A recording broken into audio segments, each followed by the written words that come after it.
You've heard of FOMO, fear of missing out, maybe even FOPO, which is fear of other people's opinions. And I love acronyms. So for a lot of men I work with, there's a deeper, sneakier fear. And I've coined a new acronym, I think. FOMM. Doesn't really roll off the tongue, but FOMM is the fear of making mistakes. FOMM kills your confidence, it leads to paralysis, and it stalls your growth. So the truth is, you're going to make mistakes. You have to make mistakes. And if you're not, you're probably playing way too small. This topic really hit home during a recent men's group that I was co-leading with my fellow coach, Vince Vaughan, the real Vince Vaughan. One of the men on this call said something that was really honest and raw. He was saying, this man was probably around 30 years old. He said, I have a lot of things that I like, but I'm scared to commit to any of them. I'm not even sure which passion I'm supposed to be following in life. I love the types of questions that come up in men's groups. So Vince said back to him, that's awesome that you have a lot of passions, but have you identified what your fear is? And the man paused and said, honestly, my biggest fear is dying unfulfilled, which is an idea that hits home for a lot of people, a lot of men, I think. So Vince said, that kind of fear can really freeze you. You start thinking, if I choose the wrong thing, I'm wasting my life. But it's not about choosing the right thing. It's about choosing something. If it turns out to be wrong, good. Now you know, and you can choose again.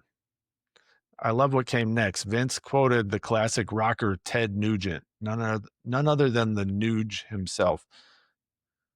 The quote is, you're born, you die, and in between, you get to kick some ass. And that line stuck with me because if you're afraid of making a mistake, what you're really afraid of is living itself. So I added this to the conversation. I said to him, what you're really afraid of isn't failure. You're afraid of making a mistake. So the real work is choosing the mistakes that you're willing to make. So that's what FOMM is. It's the fear that if you act, it'll be the wrong action, and that'll cost you your time, your dignity, your meaning in life, your momentum in life. But the cost of not acting is much higher. And I've made a lot of mistakes. I've talked about them on podcasts, especially mistakes in my marriage. I got married not fully understanding why I was getting married. I believed I was supposed to because I was turning 30 and all my friends were getting married. And I knew at the time that my vision of marriage was a really negative one. It was that marriage wouldn't just be boring, it would be deadening.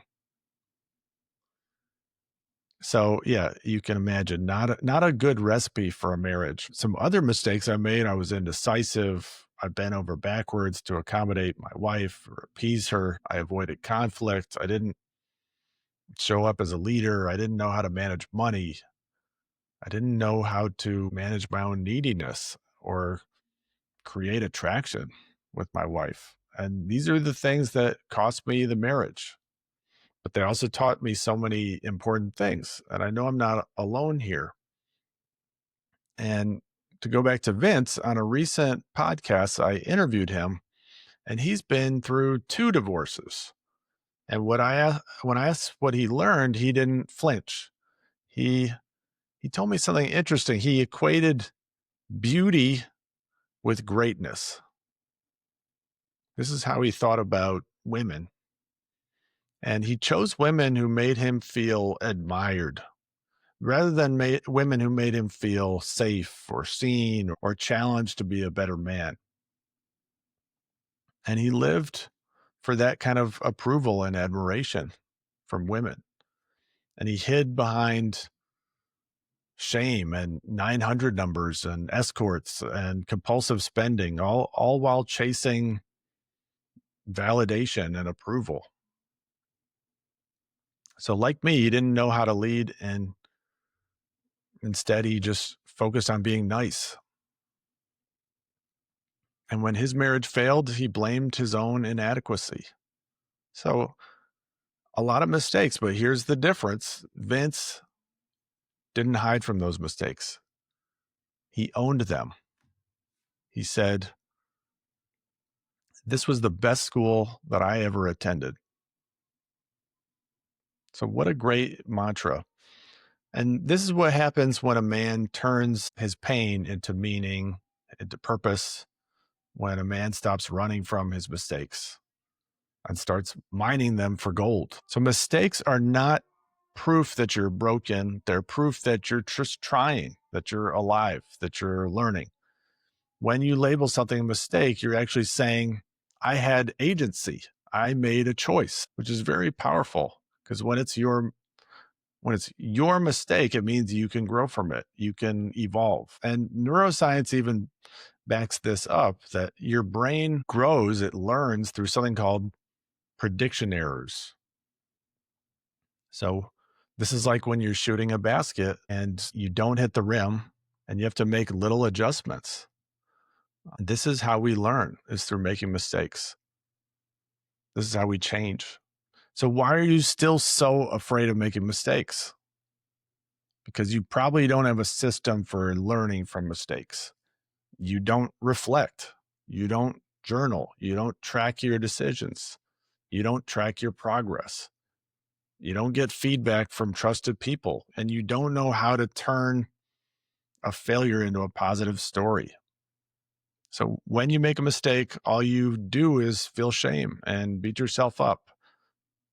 I messed up, so I must be messed up. So shame doesn't teach you. Curiosity teaches you. Structure teaches you. Ownership teaches you. And not all mistakes are equal. So some mistakes, you're just unconsciously repeating things you did before. But other mistakes are what I would call good mistakes. So a good mistake stretches you. It reveals something new. It moves you forward.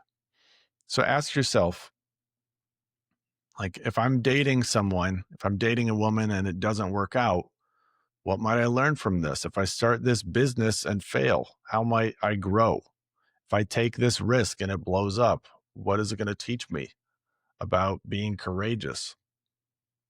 So don't aim for perfection. Stop aiming for being perfect. Aim for getting clarity through your actions. So, you could look at Vince's first marriage, that it was just a trauma bond full of secrecy and shame.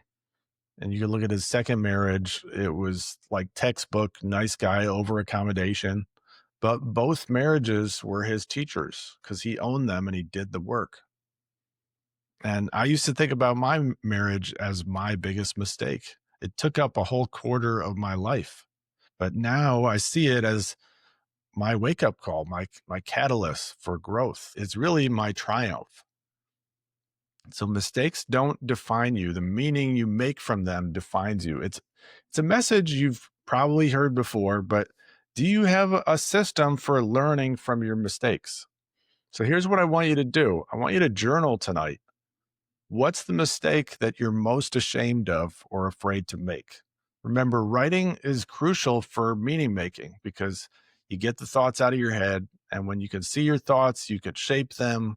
You can create a new story. And I want you to ask yourself, what might I learn from this mistake? What would make this a good mistake? Remember, a good mistake stretches you, it reveals something new, and it moves you forward. And stop letting shame be the lesson. There's no learning in beating yourself up. So let self-reflection be the lesson. Let accountability be the lesson. Let ownership be the lesson.